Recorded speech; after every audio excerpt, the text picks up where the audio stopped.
brief for this building was for a new business school as well as a student hub. There were two aspects that were really interesting, one of which was how this building could become an exchange for ideas, and thinking about that in the context of Manchester and all of their traditional trade exchanges, which at the time were incredibly elaborate and beautiful buildings as an expression of the success of those trades. So in a way we started to think of this building as a modern response to that.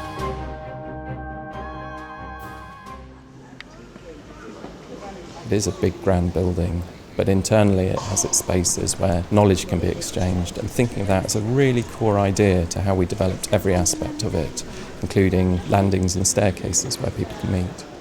We have a set of open floors effectively throughout the building that can be colonised by academics or students as this building changes over time.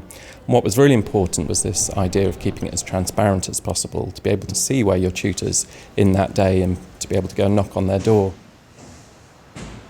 The building is made up of three architectural devices that describe it and give it clarity. A base, which is the ground and first floors. The top, which is effectively three large exposed concrete frames. And the veil, which is the envelope that encapsulates it all. One of the initial ideas for the veil was this responsive object. The building facade could react to a number of different lighting conditions. And thinking about the balance of what is very heavy within the building and what could be delicate.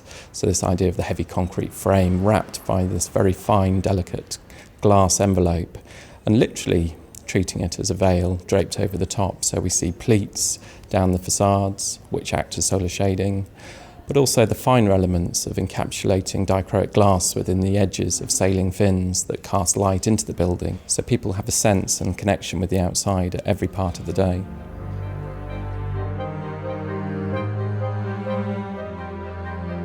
The building reflects and refracts in lots of different ways. We get coloured light bouncing off the building, we get coloured light cast into the building, a bit like stained glass, and that animates it and brings it to life in an abstract way. The student hub and the business school atrium are quite different in their detail, in their colour and their acoustics. The hub atrium has been designed to support noisier, more active activity, more social activity. We have the cafe and the restaurant spilling out into it and plenty of tables on the ground floor. The business school, on the other hand, is a quieter study space. So we have group study rooms, we have high-back sofas that provide individual meeting spaces.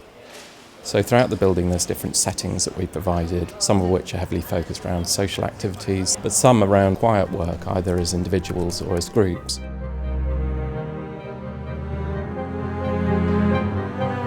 So this building is quite striking externally and quite monolithic, and that was important to the client to signify their ambition for the All Saints campus and make a mark for them within the city centre of Manchester.